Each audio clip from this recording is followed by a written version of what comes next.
Voilà, bien aimé, nous allons continuer la suite de ce que nous avons commencé dimanche passé. Pour ceux qui n'étaient pas là dimanche passé, bon, je ne sais pas si vous avez regardé ma page Facebook ou sinon, donc nous allons continuer. Nous parlons de quoi?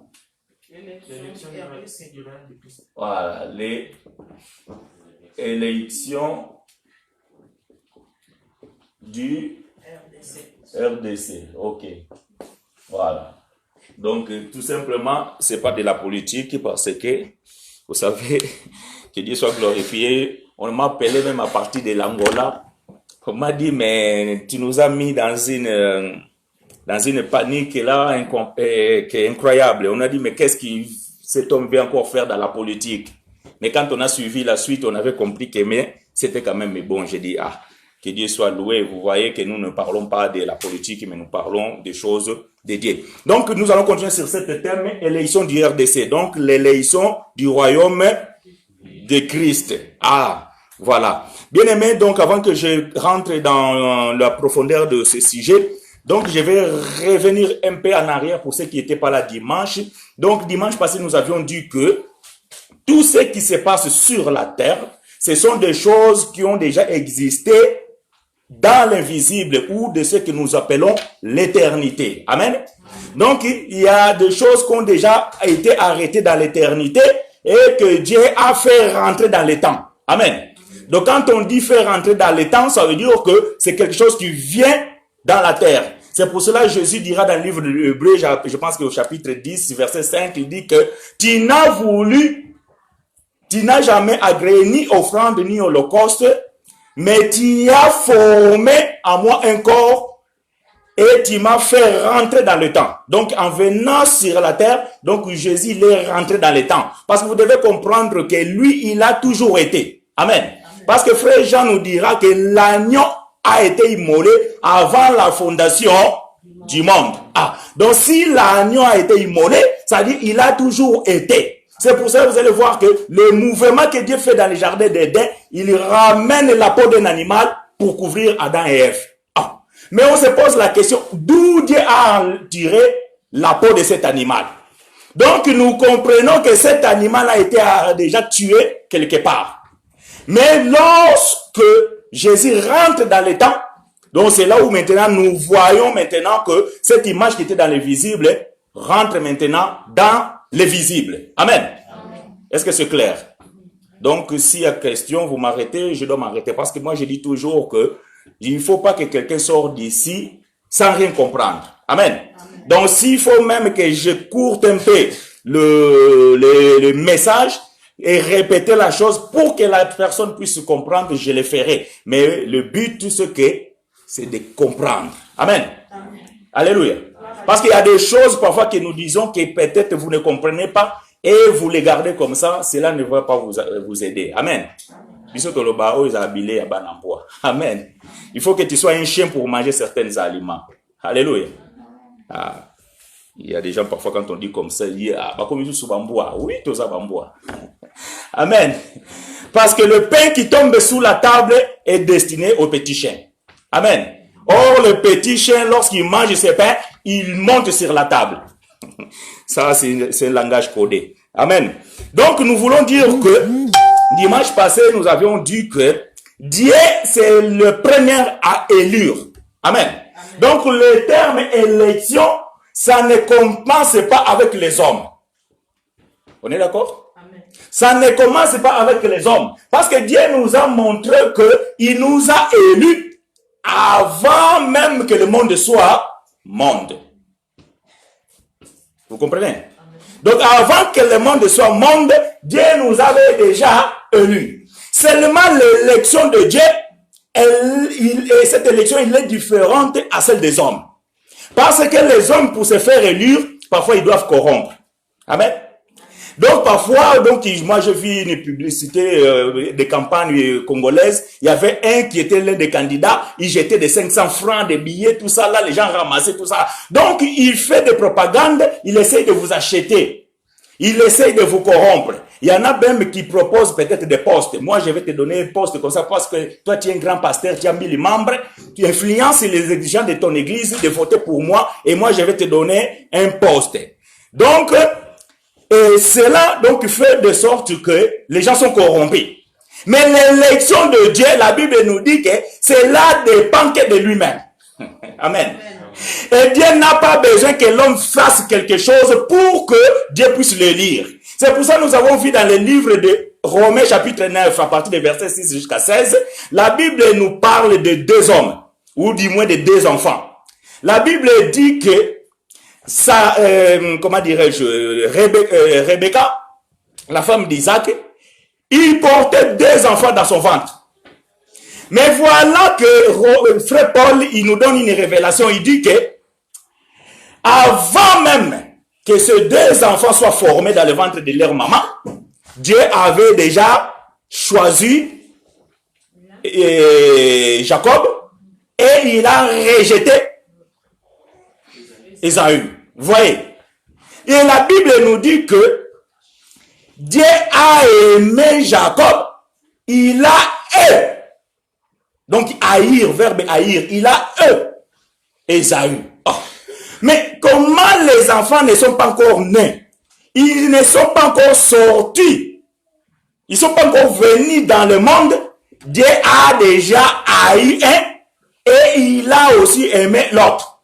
La question qu'on se pose, frère Paul nous dit que avant même qu'il eusse fait mal ou bien, Dieu avait déjà fait son élection. Est-ce que Ésaü, il avait commis un péché pour que Dieu puisse l'haïr? Paul lui dit que loin de là. Quand Paul lui dit loin de là, ça veut dire que ce n'est pas le cas. Ah.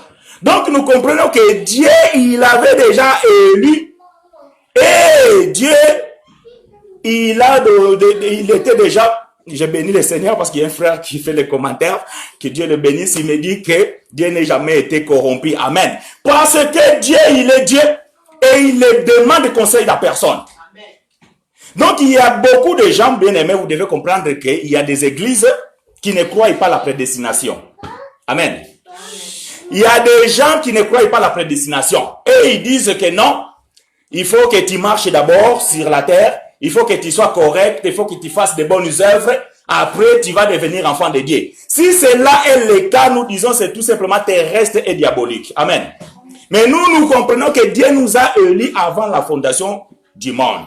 C'est pour cela que nous avons vu dans le livre de Hébreux chapitre 11 verset 3, la Bible dit que c'est par la foi que nous croyons que Dieu a formé le monde.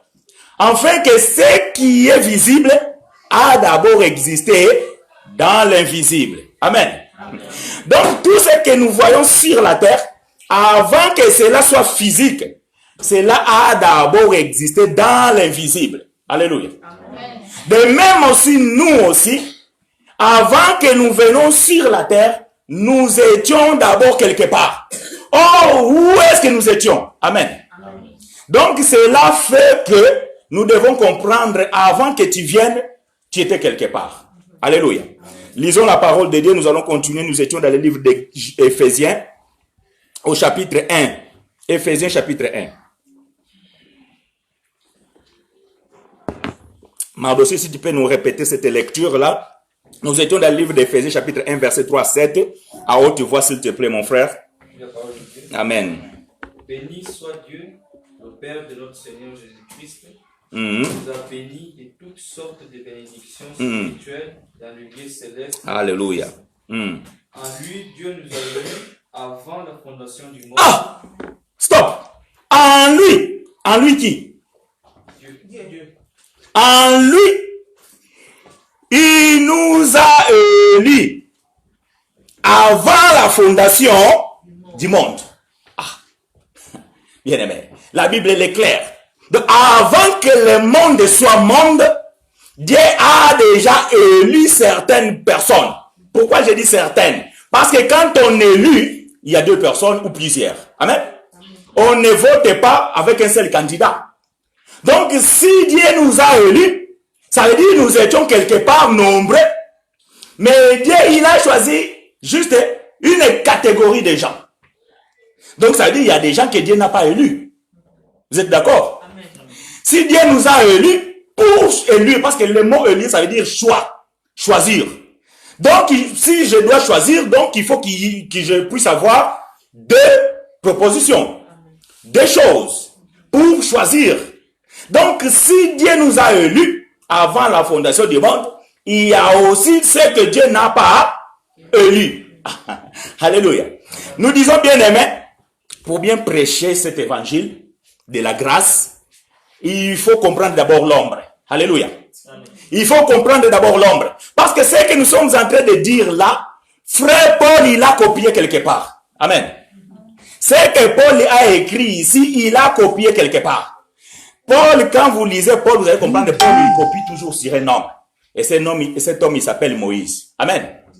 Cet homme, il s'appelle Moïse. Donc, frère Moïse avait déjà prêché ces choses. Alléluia. Frère Moïse avait déjà prêché ces choses. Vous devez comprendre une chose, bien aimé. Nous allons parler Abraham. Ok? Abraham. Quand on parle d'Abraham, donc nous allons parler Canaan et nous allons parler Égypte. Alléluia. Vous voyez? Donc, bien aimé, vous devez comprendre que quand Israël il s'est trouvé en Égypte, ils se sont retrouvés comme des esclaves. Suivez-moi bien, je ne veux pas que quelqu'un s'échappe ici. Alléluia. Amen. Je vais aller un peu doucement. Quand Israël se sont retrouvés en Égypte, ils se sont fait des esclaves. Ils sont devenus des esclaves. Alors Dieu dit que je vois la souffrance de mon peuple. Et Dieu doit venir intervenir pour faire sortir le peuple dans le pays d'Égypte. Mais pour aller où? Pour aller dans le pays de Canaan. Oh, Canaan est égal à ciel. C'est ok? C'est Fifi. Tu me piges pas là. Dis-moi, qu'est-ce qui ne va pas? Et là, on y est clair. Hein?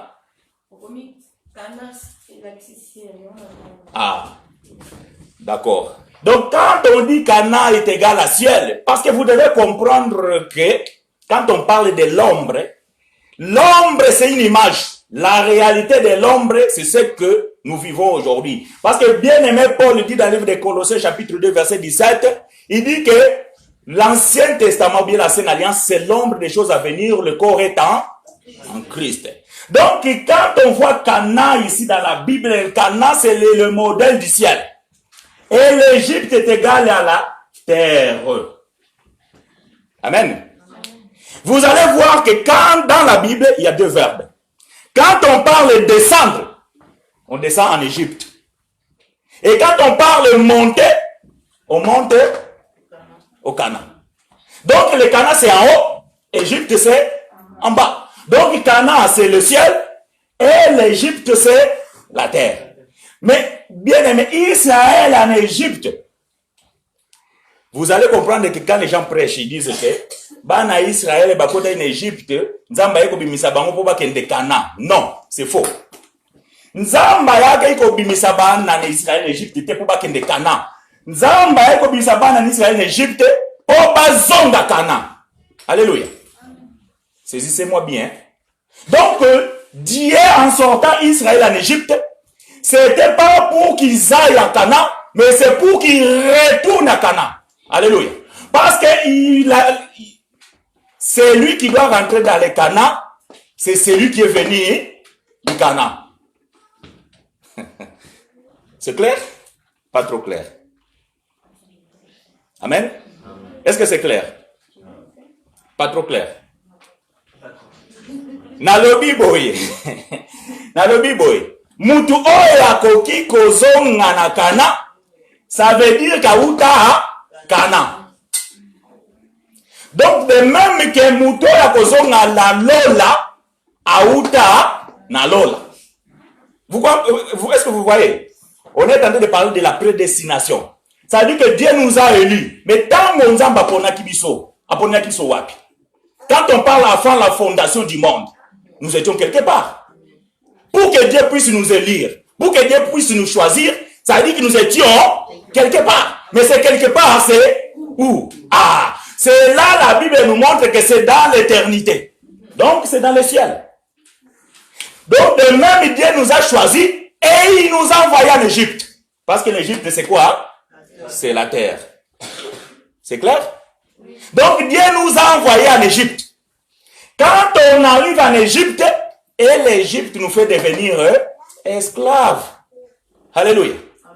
Donc, quand quelqu'un descend sur le monde, de fait que tu es né dans la lignée d'Adam, tu es déjà un pécheur. Or, le péché, c'est l'esclavage. Amen. Amen. Vous voyez? Donc, quand tu viens sur la terre, tu es venu avec une identité pécheresse. Le fait de naître déjà, tu nais déjà avec le péché adamique. Alléluia. Amen. Donc, l'Égypte, c'est la terre. Maintenant, quand tu es en Égypte, il faut que Dieu envoie un Moïse. Pour que ce Moïse vienne vous sortir d'ici. Pour faire quoi? Pour vous ramener de retour à Canaan. Lisons la parole de Dieu pour voir que Israël, il venait de Canaan. Nous sommes dans le livre de la Genèse, chapitre 12. Genèse, chapitre 12. Alléluia. Genèse, chapitre 12, nous allons lire à partir du verset 4 jusqu'à verset 10. Ouvrez vos Bibles et soyons attentifs, nous allons faire la lecture. J'attends que vous arrivez. Vous y êtes ou pas? Alors, il faut être réactif, il faut faire vite parce que nous n'avons pas beaucoup de temps. Genèse, chapitre 12, verset 4 à 10. Je lis la parole de Dieu. Abraham est parti comme l'Éternel lui avait dit. Et Lot est parti avec lui. Abraham était âgé de 75 ans. Lorsqu'il sortit de Charan, Abraham prit Sarai, sa femme, et Lot, fils de son frère, avec tous les biens qu'il possédait et les serviteurs qu'il avait acquis à Charan. Ils partirent pour aller dans les pays de Canaan. On est d'accord? Pour aller où? Dans les pays de Canaan. Et ils arrivèrent au pays de Canaan. Abraham parcourut le pays jusqu'au lieu nommé Shichem, jusqu'aux chaînes de Morée. Les Cananéens étaient alors dans le pays.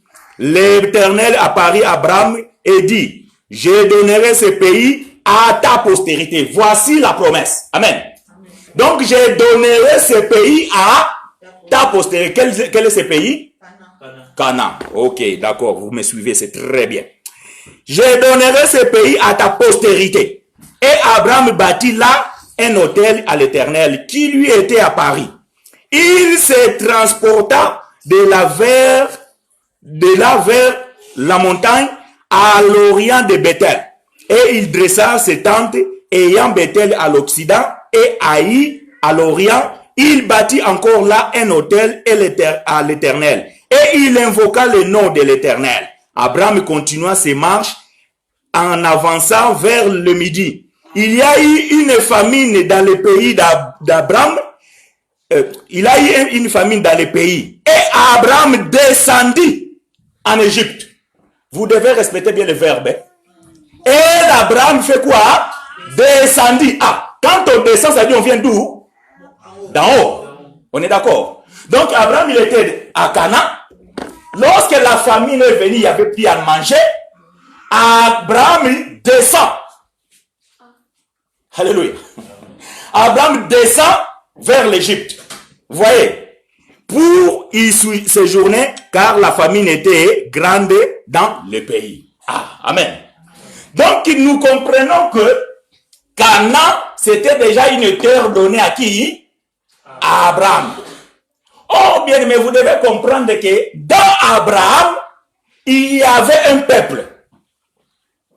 Vous voyez? Donc, dans Abraham, il y avait un peuple. Parce que lorsque Dieu a appelé Abraham, il a promis à Abraham que tu seras le père des multitudes des nations. Alléluia. Amen. Vous voyez ça? Donc, Dieu, quand il a appelé Abraham, il avait dit à Abraham que tu seras père de beaucoup d'enfants. Donc la promesse était d'Abraham, c'est-à-dire d'Abraham il y avait un peuple. Or le véritable Abraham c'est qui? C'est Jésus. Voilà pourquoi nous sommes allés en train de parler de l'élection du royaume de Christ. Alléluia. Vous voyez? Parce que les premières personnes dans la promesse de Dieu, c'est qui? C'est Abraham. Vous me suivez ou pas? Parce que ici, bien aimé, Israël, il n'existe pas encore. Quand Dieu appelle Abraham ici, là, Israël, et Isaac, il a eu un enfant qui s'appelait seulement Jacob. Lui, son nom, Jacob, ça veut dire menteur. Donc, ce nom menteur, c'était pas un bon nom. Lorsqu'il a fait la rencontre avec Dieu, la Bible dit que c'est dans la Genèse chapitre 28, Dieu a changé le nom de cet enfant de Jacob pour l'appeler Israël. Donc, c'est parti de Israël que Dieu va faire tout un peuple. Parce que Jacob, il a eu 12 enfants qui font les 12 tribus de...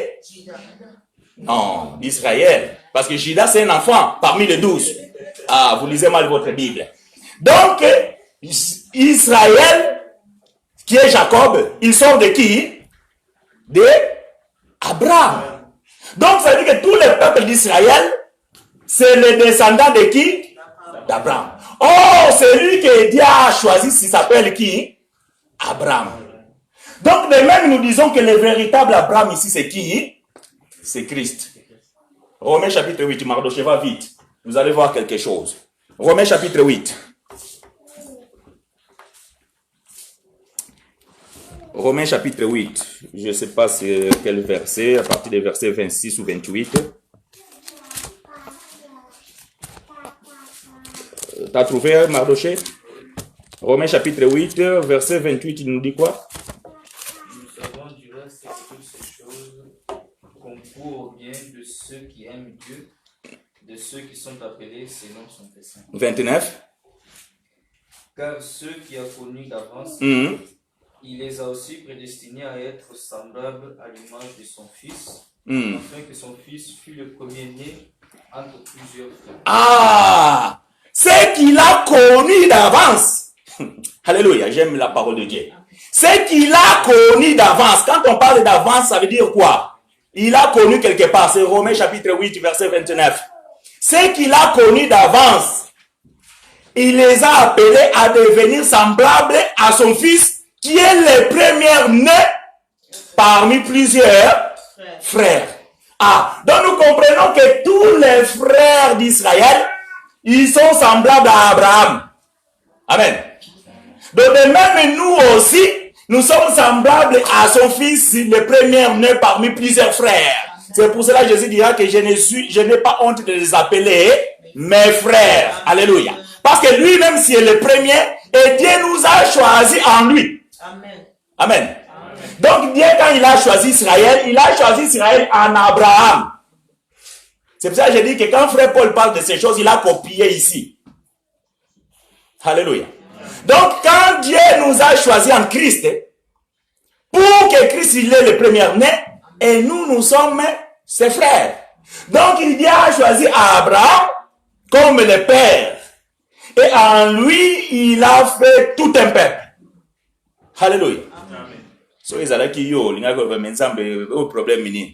Abraham, il n'avait pas d'enfant, ni même pas un enfant, quand Dieu l'a fait la promesse. C'est pour ça qu'il s'appelait Abraham. Parce que Abraham, ça veut dire père de beaucoup d'enfants. Mais Abraham, quand Dieu l'a appelé, Abraham n'avait pas d'enfant.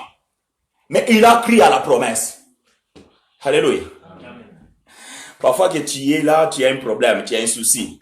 Que tu n'as pas encore. Mais Dieu te fait la promesse. Amen. Quand Dieu te fait la promesse, parfois tu te poses question. Parce qu'Abraham, quand Dieu l'a fait la promesse, il s'est posé la même question. Mais ma femme, elle est âgée.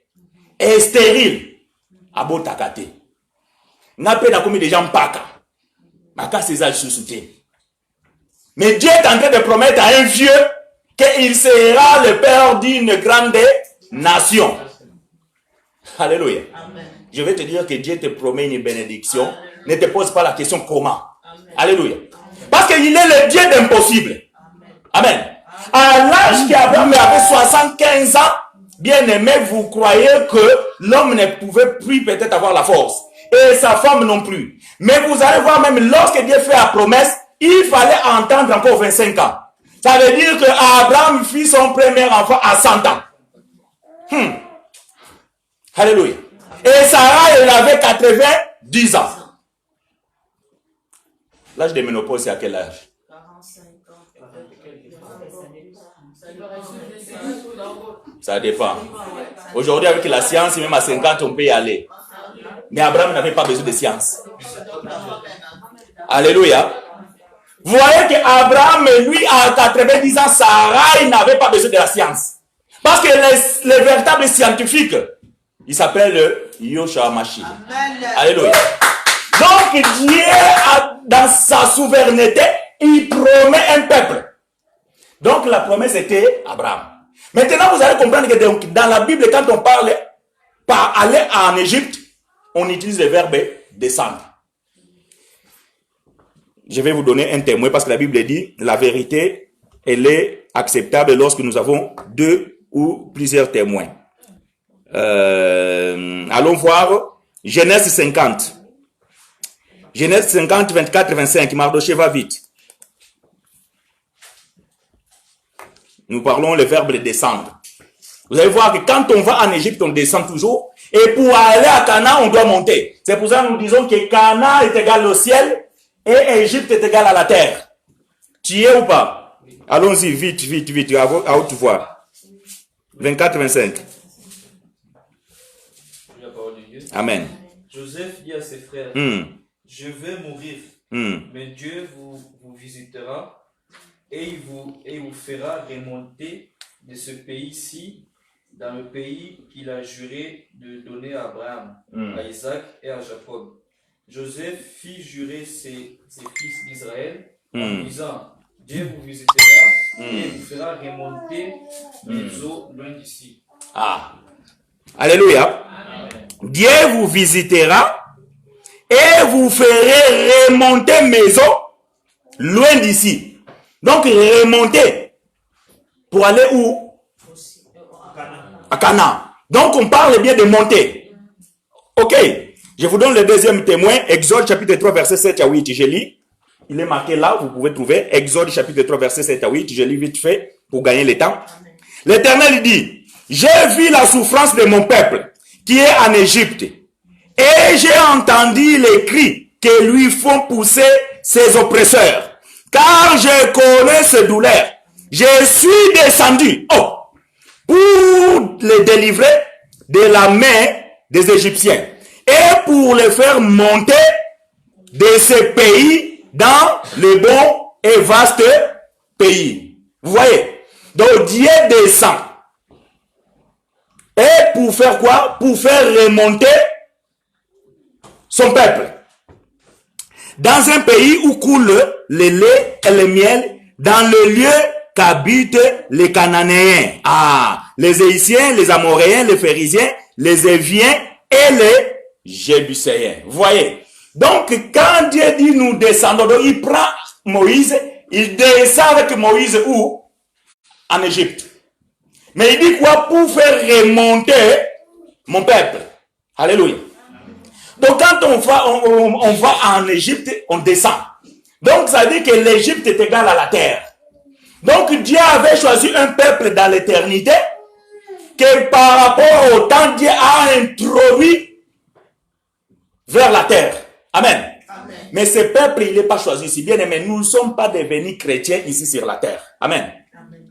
Ça, vous devez le comprendre. Nous ne sommes pas devenus chrétiens ici sur la terre. Nous sommes des chrétiens déjà depuis l'éternité. Quelle que soit ta marche là ici sur la terre, même on te voit peut-être vagabonder. Si tu as été déjà élu, bien aimé, tu dois devenir chrétien. Amen.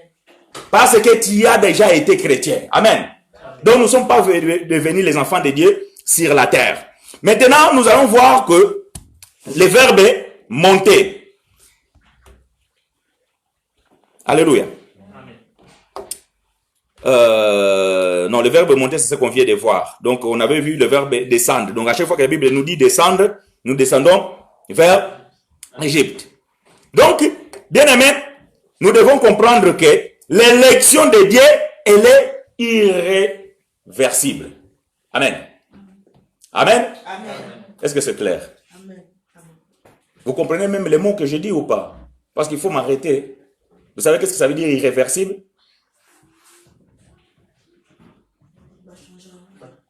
Voilà. L'élection de Dieu, il est inchangeable. Amen. Quelle que soit la situation, donc ça veut dire que le salut ne se perd pas. Amen. Quand tu es sauvé à vie. Amen. Amen. Non, Alberto, il n'est pas trop d'accord. Je vois vos têtes, moi. J'arrive à lire vos têtes. Donc, quand tu deviens un enfant de Dieu bien-aimé, tu es un enfant de Dieu à vie. Vous comprenez? Amen. Tu es un enfant de Dieu à vie. C'est pas comme ici, on a élu Macron, maintenant il y a les gilets jaunes. Donc, en 2022, je suis pas sûr que Macron sera encore élu. Vous voyez? Donc, il a été élu par les hommes. C'est aussi les hommes qui vont l'enlever au pouvoir. Mais toi, tu es un enfant de Dieu élu par le Dieu lui-même. Personne ne peut t'enlever ce titre. Amen. Alléluia. Personne ne peut t'enlever ce titre. On ne perd pas le salut. Autrement dit, il a menti. Si vous voyez quelqu'un qui était chrétien, un enfant de Dieu, et il est mort dans le péché, il n'était pas élu. Alléluia. Non, il n'était pas élu. On ne perd pas le salut. Quand Dieu t'a choisi, quand Dieu t'a appelé, la Bible dit, il ne se répand pas de ses dons.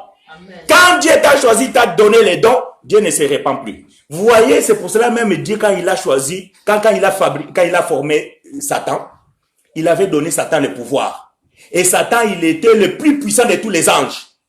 Et quand Satan est tombé, Dieu ne pouvait plus retirer ce qu'il avait donné. Satan est descendu sur la terre avec son pouvoir. Alléluia. Ah, là, quand je parle de ça, donc, c'est ça la parole de Dieu bien-aimé. Vous savez, ça, ce sont les langages Yabanamboa.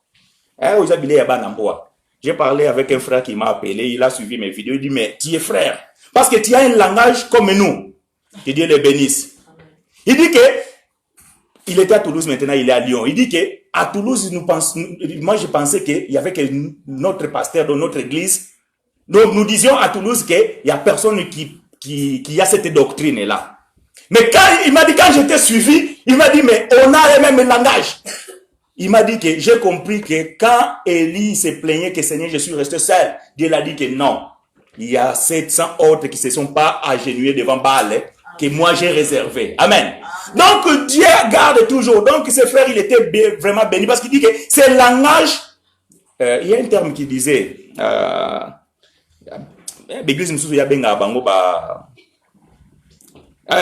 m'a dit que ce langage-là dans les autres églises, personne ne peut le comprendre. Comment il appelle? Bitoto. Oh, on a l'église à Bitoto. Alors, pourquoi Bitoto? Sangisa.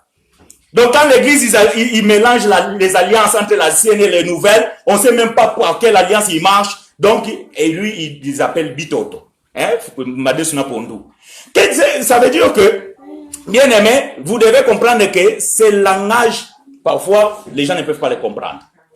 Parce que bien aimé, vous devez comprendre que le diable, c'est aussi un serviteur de Dieu. Amen. Ah, ça par contre, si on prêche à l'église, mais c'est pas moi qui le dis, c'est la Bible. Parce que Dieu, Nzambe na bonzambe na sala mutu mabete. Amen. Mais ce qui Nzamba linga beta mutu, faut bien un serviteur moko. Vous savez, quand Dieu veut agir, quand Dieu veut communiquer, ce Nzamba linga pesa yo message, il va appeler Gabriel, l'ange messagère. C'est lui qui amène la bonne nouvelle. Marie, tu tomberas enceinte et tu porteras un enfant Jésus. Va voir Elisabeth. Elisabeth, tu tomberas enceinte, tu porteras un enfant Jean-Baptiste. Vous voyez? Mais quand Dieu maintenant veut te défendre, il envoie Michael. Vous voyez? Michael doit intervenir. Mais quand Dieu veut te frapper, il ne peut pas envoyer Michael, il ne peut pas envoyer Gabriel, il envoie Lucifer. Alléluia. Quand Dieu veut frapper un homme parce que tu n'as pas marché selon ses desseins, Dieu, il appelle le diable. Nous allons parler un jour de ces choses. Satan, serviteur de Dieu. C'est écrit dans la Bible. Mais ce n'est pas notre sujet aujourd'hui. Donc, je voudrais dire que, bien aimé, ce langage, parfois, c'est impossible, c'est difficile de me comprendre. C'est pour ça que je vous autorise de m'arrêter et de me poser la question. Parce que moi, je ne vais pas, quand vous sortez d'ici, que vous sortez avec des doutes. Amen. Donc, bien aimé, l'élection de Dieu, elle est irréversible, donc inchangeable. Ce qui nous a aponayo. Amen. Le salut ne se perd pas. Le salut, quand tu l'as reçu, c'est à vie. Amen. Parce que l'élection de Dieu, il est irréversible. Mais Dieu qui nous a appelés bien-aimés, vous devez comprendre qu'il nous a choisis pour un but. Nous allons retourner sur l'Éphésiens chapitre 1, là où nous étions. Éphésiens chapitre 1.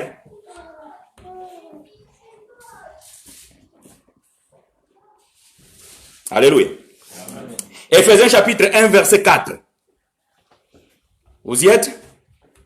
J'ai lu la parole de Dieu. En lui, Dieu nous a élus avant la fondation du monde. Pourquoi? Pour que nous soyons saints et irrépréhensibles. Dans d'autres français, on dit irréprochables. Amen. Vous voyez pourquoi Dieu nous a élus? Amen. Amen. Dimanche passé, il y avait notre frère Ogui. Dommage qu'aujourd'hui il n'est pas là. Il avait posé une question qui était très très intéressante. Le frère, il avait posé la question, il dit que mais si Dieu nous a déjà élus, pourquoi prier encore? Pourquoi aller encore à l'église? Mais quand on élit quelqu'un, c'est parce qu'il nous doit un service. Amen. Donc ici, on a élu Macron. Pourquoi les gilets jaunes ils sont dans la rue? Parce que Macron ne fait pas ce qu'ils attendaient de lui. Vous voyez? Les gens ils se sont révoltés. Vous voyez? Oui ou non? Oui. De même aussi, quand Dieu t'élit, il t'élit pour que tu sois saint. Vous savez qu'est-ce que ça veut dire saint? Saint. Oui. Ça veut dire quoi? Saint, donc quelqu'un sans tâche. Non, c'est pas ça. Parce que si moi je suis saint, mais si tu cherches à moi, tu trouveras des tâches. Parce que je ne suis pas parfait. Le mot saint, ça veut dire mise à part. Amen. Donc, quand vous voyez le mot saint dans la Bible, ça veut dire que mise à part. Ça veut dire que ce sont des gens que Dieu a choisis, qui a mis à part. C'est pas comme les catholiques que quand quelqu'un meurt, après des années, on va le faire la béatitude. Il va devenir saint. Non. Le terme saint, il est dans la Bible. Dieu nous a élus pour que nous soyons saints et irrépréhensibles. C'est pour ça que nous sommes des saints. Ici, c'est une assemblée de saints. C'est une assemblée des élus. Amen. Parce que nous sommes choisis. Et si Dieu nous a choisis, ça veut dire que Dieu a un but de chacun d'entre nous sur la terre. Parce que Dieu t'a élu pour que tu sois à son service. Amen. Donc nous avions élu Macron pour qu'il soit dans notre service. Seulement Macron ne fait pas ce que nous attendons de lui. Maintenant nous sommes révoltés. Alléluia. De même aussi, bien aimé, si Dieu t'a élu et que toi tu fais pas ce que Dieu attend de toi, Dieu se révolte. Amen. Et quand Dieu se révolte, il va utiliser le diable pour te frapper. Alléluia. Ça là, c'est quelque chose qui est, ça vous perturbe un peu quand je dis que Dieu utilise le diable. Oui, lisez Job, vous allez voir. Quand vous lisez le livre de Job, vous allez comprendre que c'est Dieu qui a permis, qui a autorisé à Satan d'aller frapper Job. Parce que Dieu ne pouvait pas utiliser quelqu'un d'autre. Donc, bien même, vous devez comprendre que tu as été élu pour faire quelque quelque chose sur la terre. Tu n'es pas venu ici tout simplement pour devenir un vagabond. Toi, tu penses que Dieu t'a élu parce que tu es beau. Non. Avant que tu sois né, on ne savait même pas si tu seras un gros nez ou petit. Dieu t'avait déjà choisi. Donc Dieu ne regarde pas ta beauté. Mais Dieu t'a choisi. Donc ça veut dire que ceux qui pensent que Dieu choisit les gens après avoir fait de bonnes choses, ils sont torts. Vous allez comprendre que la Bible nous dit dans le livre de Genèse chapitre 6 que Dieu, dans son royaume, là où il était, il plongea ses yeux vers la terre. Il a vu que les hommes ne faisaient que du mal et toutes leurs pensées ne pensaient que mal. Alors la Bible dit, Dieu s'est repenti d'avoir créé l'homme. Il dit, je vais détruire l'homme. Mais Dieu, parmi ces gens-là, la Bible dit qu'il y avait un homme qui s'appelait Noé. Et la Bible dit que Noé trouva grâce. Ça veut dire quoi, bien-aimé? Noé aussi, il était mauvais. Noé, il n'était pas bon. Parce que beaucoup de gens pensent que, oh, Noé, il obéissait, Noé, il faisait de bonnes choses, c'est pour ça que Dieu l'a choisi. Non. Noé aussi, il était mauvais. C'est pour cela qu'on utilise le mot grâce. Parce que la Bible dit, nous sommes sauvés par la grâce au moyen de la foi. Pas par le moyen des œuvres. Vous voyez? Donc, si Noé a été sauvé dans le déluge à cette époque-là, c'est pas parce que Noé, il était beau. Ou parce que Noé, il faisait de bonnes choses. C'est parce que Noé trouva grâce. Parce que, bien aimé, Dieu t'a élu par la grâce. Dieu ne t'a pas élu parce que tu faisais de bonnes choses. Parce que avant même que tu viennes. C'est pour cela, la Bible dit que avant que Esaü et Jacob eussent faire des biens, Dieu les avait déjà choisis. Donc, ça veut dire que Esaü, c'est pas parce qu'il était mauvais. D'ailleurs, si vous allez voir, quand ces deux enfants sont nés, Esaü, c'était quelqu'un presque de bien par rapport aux hommes. Mais Jacob, il était un tricheur. Il était un menteur. Il a volé les droits d'aînesse. Donc, vous voyez, si Dieu devait choisir par rapport aux œuvres, Dieu devait choisir qui? Esaü. Mais comme dans l'élection de Dieu ne dépend pas de tes œuvres, donc, bien aimé, comme tu es choisi, c'est alors que tu dois faire de bonnes œuvres. C'est pas parce que tu fais de bonnes œuvres que Dieu va te choisir. Est-ce que c'est compris? C'est clair ou pas? Il y a des questions? Non? Non pour l'instant. Donc je peux continuer. Voilà. Donc Dieu nous a élus pour que nous soyons saints et irrépréhensibles. Ah, ça veut dire quoi? Ça veut dire qu'en moi ne peut pas se trouver quelque chose dont vous devez me juger. Vous voyez? Donc quand vous me voyez et vous me trouvez par exemple un jour comme ça, quelqu'un vient, bon il y a notre sœur Francine qui est ma voisine, elle frappe la porte comme ça, il me trouve ici sous dengue. La sœur dit mais oh maramuni nazomon. Donc elle va comprendre qu'il y a un problème. Donc à chaque fois que la sœur me voit, il faut qu'elle me voie irréprochable. Et moi aussi de même qu'à chaque fois que je vous vois, il faut que je vous voie irréprochable. Et si vous n'êtes pas irréprochable, je dois vous reprocher. Amen. On a été tout bien moi qui l'autre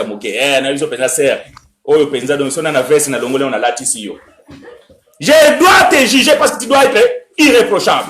À moins que vous ayez un Satan. Amen. De même, moi aussi, si vous me trouvez peut-être que, oh, namatabio, anadoki, et namafi, moko boye, donc, qui sont qui n'engagent. Vous devez pas. Comment? Sœur Linda, penza hotel, ma penza pasta, na super vidéo, na filmé live, na Facebook direct. Bon, moi, mon pasteur à Zosal. C'est comme ça. Amen. Parce que pasteur, il n'est pas au-dessus des fidèles. Vous voyez? Pasteur non, pasteur, il n'est pas au-dessus des fidèles. Il est aussi. Moi, j'aime bien l'église de Jérusalem. Les Juifs ne pouvaient pas manger avec les païens. Et Pierre, il savait ces choses. Et Dieu a donné la clé de l'église à Pierre. Mais la Bible nous dit Pierre, il est allé manger chez les Corneilles. Oh, Corneille, il était un Italien, un païen. L'église de Jérusalem, la Bible, Pierre, l'obia Oyoka. L'obia penza Oyoka. Wana maché, Jacques, babi, non, bosa la calme, et tout ça, ça, mukambita, la kabiso, bakambi, ne touchez pas mon oin. Ah, non. Magambi, non, ne touchez pas mon oin. C'est talibiso, te première fois, yo kabiso. Le lendemain, Pierre ayaka bazo kotaka na église. Pardon. Que na côté yate. Assis-toi là. Oh. Qu'est-ce qu'il y a? Vandana Nouana. Bandimi bavandi si Pierre. C'est lui que Jésus a donné la clé de l'église. Talaka lelo un pasteur ba benga bishop. Bandimi na bavandi ça y est. Non, na sa l'église yo bino bavandi sanga. Tu comprends les églises à battre. Parce que sur les églises ayo sumasiya okofandi. Amen. Pierre avandi, abibo bande ko problème ni. Abi e bandika. Yo za juif OK ko lia na ba païen. Pierre maintenant doit se justifier, abi bande ko na boyo kangai na. C'était une vision. Parce que Dieu avait monté une vision à Pierre. Parce que Dieu voulait amener l'évangile chez les païens. Donc Dieu a monté une vision à Pierre. Pierre a vu, il y avait un tapis avec des animaux impurs qui descendaient, qui montaient. Et Dieu a dit que Pierre prend ces animaux et tu manges. Pierre il a dit Nzambe. Et puis que biso ba juif to ya kabanya maoyo, baza interdit dans la loi de Moïse. Nzamba bine tu manges. Les animaux impurs bien aimés, c'est pas les animaux bien au kanisakao bolia kangulu. Te sokole angulu te za problème, moi je mange les cochons. Donc les animaux impurs c'était les païens. Parce que les païens ils étaient impurs. Amen. Donc Pierre devait aller chez Corneille. Et c'est alors quand il a donné l'explication, bon d'accord, vous voyez. Donc il doit être irréprochable. Mais vis-à-vis de l'église, ils ont pensé que Pierre, il avait Bukaki Mobeko. Pour Nabango, Pierre a été irréprochable, il fallait tout benda et matoi. Mais tant que devant le Dieu, nous ne pouvons rien faire. De là, le pasteur va causer la Nzambe Makam. Alléluia. Mutalali pongi na ye alamu kina tongo bandeko na lala kina swa ki vision moboye na moni nzamba olongola ngelo ko moboye côté na ngai awa siko na vision na tu nzambe nini amponi yozo longola côté oh nzamba moni ke no mama Mireille peut faire comme un moteur diabolique vision ya lukuta diabolique wana siko so ki alobi ke nzamba lobi na ngai bandimi boko sa so le côté c'est que Dieu a dit menteur Boyeba, so yogi pasteur moko lo bakaka Dieu m'a dit c'est un menteur. Il faut que la Bible dit parce que Nzamba lo ba susu Nzamba déjà lo ba makambo tout là. Tout est là. Amen. Nzamba déjà lo ba tout là. Il faut dire que la Bible dit. Qu'est-ce que la Bible dit? Une femme ne peut pas prêcher. C'est quoi une vision parce que la révélation bien la vision ne peut pas contredire les écritures. Amen. La vision ou la révélation ne peut pas contredire les écritures. Ceux qui ont révélation n'a aujourd'hui et contredire ma commis, tu comprends des révélations nous disons ma pour ma commis et ça va toujours bien. Amen. Parce que ma commis ça il le bananzambe. Donc ceux qui nzamba pesio vision que yo nengazawana, il faut que moi si parce que nzamba longola imupanzi moko kansa kinde mupanzi ba longola moi sinon peut faire comme motei tant yo que voyage moi ça remplacer yo. C'est diabolique parce que contredire les écritures. Amen. So il pasteur Albakako, Dieu m'a dit, c'est un menteur. Il faut que la Bible dit, parce que Dieu a déjà parlé. Amen. Quand vous lisez Hébreux chapitre 1, la Bible dit quoi? Après avoir parlé l'autre fois à nos pères, par les prophètes, Dieu dans ce dernier temps, il parle par qui? Par le Fils. Amen. Or, le Fils c'est qui? C'est Jésus. Maintenant, quand il lit Jean chapitre 1, la Bible dit, au commencement était la parole était avec Dieu, et la parole est Dieu. Donc Dieu m'a dit, ça veut dire que la Bible m'a dit. C'est quoi la Bible m'a dit? Ok, moi sinon faut qu'on monte. Non. Vous voyez? Donc c'est diabolique et terrestre. Donc nous devons comprendre bien aimé que un élu de Dieu, c'est quelqu'un qui est irréprochable. Alléluia. Un élu de Dieu, c'est quelqu'un qui est irréprochable. Le sœur qui professe à travailler dans l'œuvre de Dieu, frère Paul Alobina Biso na 1 Timothée chapitre 2, faut bazala exemplaire, bazala na akutima moko modeste, c'est-à-dire elateli moko ekoyiko betsa batuma bakute. Amen. Yo tango lati elamba moko dessiné zoto no presque et comme yo betsa batuma baku. Paul alobi ndiza kitoko teza malamu te. Et quand Paul parle de la femme, nous comprenons dans la doctrine, il parle de la femme et moi aussi. Un homme belle. Mais dans la révélation, l'homme aussi c'est une femme. Amen. Parce que la Bible nous dit que l'église c'est la femme de Jésus. Donc l'homme aussi a la tapantale zebi awa kalesonyo solibanda léope donc azam ou tout reproché. Alléluia. C'est aussi reprochable. Mouto ya ponama te po asala ba makamba butsoba. Bien aimé, vous allez comprendre que lorsque Israël est descendu en Égypte, d'Israël, ils ont oublié le culte. Pourtant, dans la Bible, la Bible, pendant le temps que Israël était en Égypte, alléluia. Vous savez combien de temps ils ont fait en Égypte? Combien? 430 ans. La promesse, quand Dieu avait appelé Abraham, ta descendant sera assujetti pendant 400 ans. Mais, au moment de l'accomplissement de la prophétie, le problème c'est qu'il y avait un homme qu'on appelle Moïse. Lui aussi, il a voulu faire à sa façon. Il a ajouté encore 30 ans. Et ils ont fait 430 ans. Et pendant 430 ans en Égypte, ce peuple n'a jamais adoré Dieu.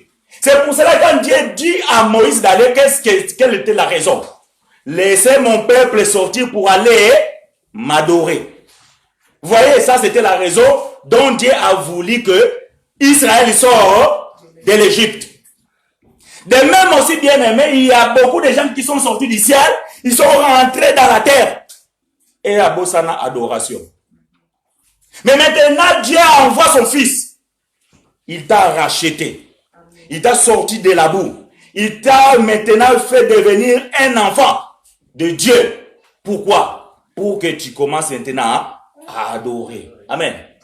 L'adoration, c'est pas ce que vous pensez, bien aimé. Alléluia. Vous savez, quand on dit, surtout dans les églises, on dit qu'on va adorer.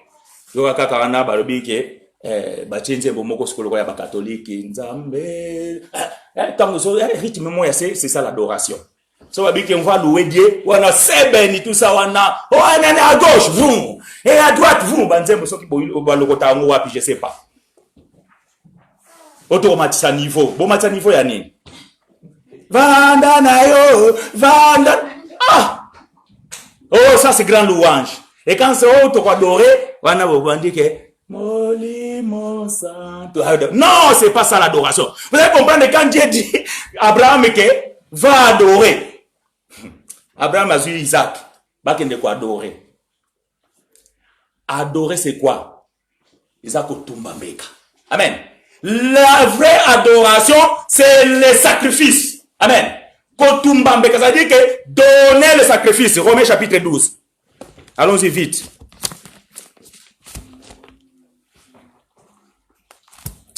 Romains chapitre 12. Allons voir.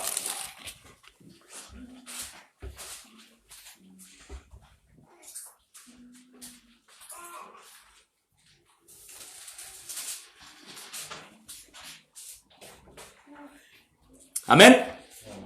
Vous y êtes? Romains chapitre 12. Je lis la parole de Dieu, verset 1. Je vous exhorte donc, frères, par les compassions de Dieu, à offrir vos corps comme un sacrifice vivant, saint, agréable à Dieu, ce qui sera de votre part un culte raisonnable. Ah, voici la véritable adoration. Véritable adoration, c'est que il est vivant. Olembi sinzembongo sikoyo, yokasi kotina adoration. Il est vivant. Il est vivant. Alléluia. Non. La véritable adoration, c'est toi d'abord. Tu dois t'offrir. Omipesi mbeka. Amen. Omipesi mbeka. Donc, aux zinzo tonao ketchamsko na hôtel, parce que l'hôtel c'est Christ. Mais ah, les frères, ils ne comprennent pas les mbeka, c'est les sacrifices. Mais les mbeka, c'est les sacrifices. Ça veut dire que dans la loi, on prenait un animal qu'on sacrifiait et on amenait vers le souverain sacrificateur que lui, il prenait et il le mettait sur l'autel pour que ça soit consommé. Ça veut dire que on prenait les péchés de tout le peuple, on mettait sur cet animal, et quand cet animal était brûlé, consumé, et ces odeurs-là montaient vers le ciel, et Dieu agréait. Et du coup, Dieu pardonnait les péchés. Mais maintenant, dans notre temps, les sacrifices, c'est toi-même. Amen. C'est pour cela Paul est en train de nous exhorter de nous offrir nous-mêmes comme les sacrifices. Amen. Ça veut dire que un sacrifice de quoi? Il a dit vivant, saint, agréable à Dieu. Parce que Dieu n'adore pas, Dieu n'accepte pas les sacrifices avec des défauts. Vous comprenez? Question? Vu qu'on n'est pas pur déjà. On est des hommes qui ont commis des péchés. Comment on va donner quelque chose qui est... Mais c'est là. Sans tâche, sans... Mais ça veut dire que quand tu t'offres toi-même devant Dieu, donc étant donné que tu... Parce que ça veut dire quoi s'offrir? C'est pas que tu... Là, tu vas pas te prendre de toi, on va te brûler. Voilà. Ça veut dire que puisque tu es en Christ, Christ sur la croix, il a pris tous tes péchés. Maintenant, toi, tu as une vie de repentance. Ça veut dire que là, quand tu marches, chaque fois que tu vois quelque chose qui te dit que cette chose, elle m'amène dans le péché, tu dois te repentir. Ça veut dire que ça, c'est une vie quotidienne. Étant que sacrificateur, donc tu dois se sacrifier tous les jours. Tu dois te sanctifier tous les jours. Nous allons parler de la sanctification pour que nous puissions comprendre c'est quoi la sanctification. Donc tu dois te sanctifier tous les jours pour que tu sois toujours agréable. Amen. Parce que bien aimé, si toi tu n'es pas agréable vis-à-vis de Dieu, Dieu ne peut pas agréer ta prière. Donc c'est pas ce qu'on fait ici. C'est bien de prier ici. C'est bien d'adorer. Mais pour que Dieu puisse t'accepter, il faut que tu sois irréprochable. Amen. Amen. Tu te rends compte? Hier, tu es dormi chez les prostituées. Et après, tu viens ici, tu t'es même pas sanctifié, tu n'as pas même demandé les pardons, tout ça. D'ailleurs, tu as même déjà un rendez-vous après le culte, tu vas encore vers les prostituées. Et tu veux que Dieu puisse t'agréer. Dieu ne peut pas t'agréer parce que tu es réprochable. Il faut que tu sois irrépréhensible. Et c'est ça qui est un culte raisonnable. Amen. Parce que quand tu te présentes saint, agréable, Dieu change sa façon de penser. Amen. Est-ce que vous le savez? La bonne adoration change la façon que Dieu agit envers toi. Vous allez comprendre, c'est là où je vais m'arrêter parce que l'heure est arrivée. Vous allez comprendre que, nous allons continuer même dimanche prochain, quand Dieu a détruit le monde par le déluge, au temps de Noé, la Bible dit que lorsque Noé sort de l'arche, il fait quoi? Il prend un animal, il va le sacrifier. La Bible dit que Dieu d'en haut du ciel, il sent la bonne odeur de cet sacrifice. Qu'est-ce que Dieu a changé comme idée? Dieu il s'est repenti, il dit quoi? Désormais, je ne détruirai plus le monde par le déluge. Voyez? Pourquoi Dieu a changé d'idée? À cause de l'adoration de Noé. L'offrande que Noé avait mis sur l'autel. Voyez? Donc bien aimé, quand toi tu donnes ta vie comme sacrifice, Dieu même s'il a voulu envoyer le diable pour te frapper, là il comprend que mon fils il s'est repenti. Il dit, hé Satan, allez, assis-toi, tu ne vas plus. Voyez? Donc, ça change la façon d'agir de Dieu. Là encore, les gens peut-être ils comprennent mal. Parce que les gens ils vont te dire, ouais, mais Nzamba a changé, Nzamba bon a raté. Il est le même hier aujourd'hui. Non. Dieu ne change pas dans sa nature. Mais Dieu change sa façon de penser. Vous allez voir que le roi Ézéchias, il devait mourir.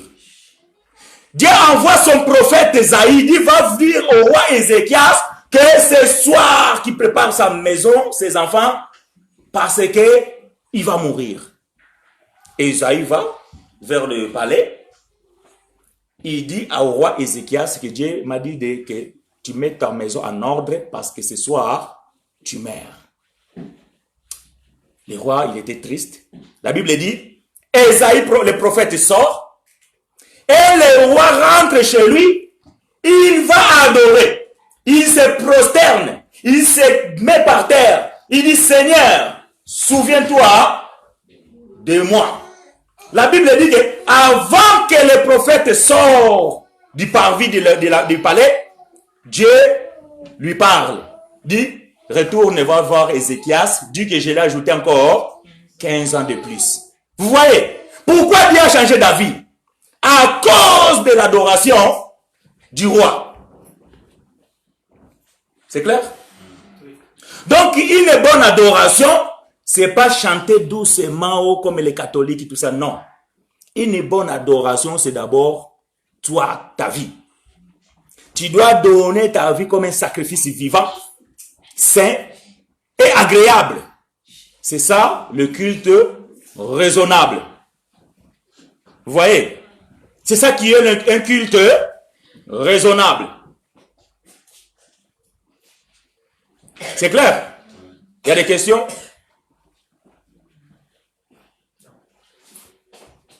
Bon, nous allons continuer dimanche prochain pour finir ce thème. C'est tellement vaste, vous voyez. On peut rester encore ici des dimanche et dimanche à parler tout simplement de l'élection de Dieu. Mais nous devons comprendre que Dieu nous a élus avant la fondation du monde et que le salut, elle ne se perd pas. Amen. Et vous devez comprendre aussi que nous devons veiller aussi pour le salut des autres. Parce que ma sœur, salut de ma sœur, elle dépend aussi de moi. Mon salut à moi, elle dépend aussi de la sœur, de la sœur, de la sœur, de frère, de frère. Vous comprenez ces choses? Oui ou non? Donc, ça veut dire que nos saluts, elle dépend aussi des autres.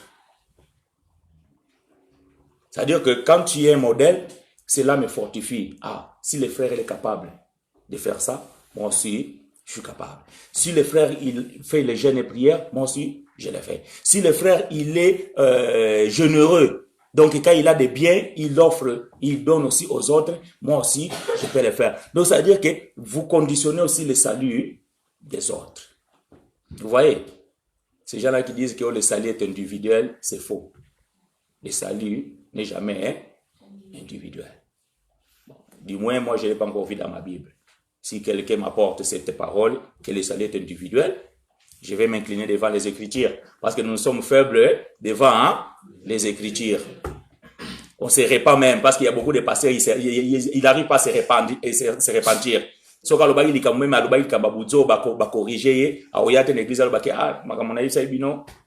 Je me suis trompé. Non, il faut avoir cette humilité. Parce que la révélation, elle est progressive. Peut-être aujourd'hui, je peux dire quelque chose, je n'ai pas encore reçu la révélation, et que cette chose, elle est erronée. Si demain, je reçois la révélation, bien à travers un frère, je reçois la révélation, je dois venir pour vous dire que non, je vous avais dit quelque chose, et c'était pas bien, parce qu'un frère m'a montré que A plus B est égal à C. Donc, si un frère qui m'amène un jour que le salut est individuel, mais je vais vous dire que, écoute, je me suis trompé. Mais pour l'instant, moi, je ne l'ai pas encore vu dans la Bible. Donc, le salut, elle est commune. Amen. Amen. Amen. C'est clair. C'est clair parce que toi, tu me regardes comme si tu n'étais pas... Voilà. Donc, moi, j'aime que vous soyez clairs pour que vous ne sortez pas d'ici avec des difficultés. Que Dieu nous bénisse, bien-aimés. Nous allons continuer dimanche prochain avec ces mêmes thèmes et l'élection des royaumes de Christ. Et il y a beaucoup de choses à voir. Si nous pouvons finir ça dimanche prochain, nous allons finir. Et si nous allons continuer, nous allons aussi continuer parce que nous devons comprendre ces choses. Que Dieu nous bénisse. Nous allons courber nos fronts et nous allons prier. Que Dieu bénisse aussi tous les bien-aimés qui nous suivent vis-à-vis de Facebook.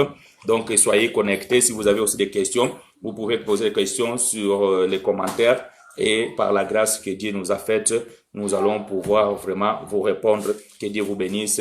Suivez-nous tous les dimanches. Donc, nous sommes connectés à partir de 11h30 dans le culte.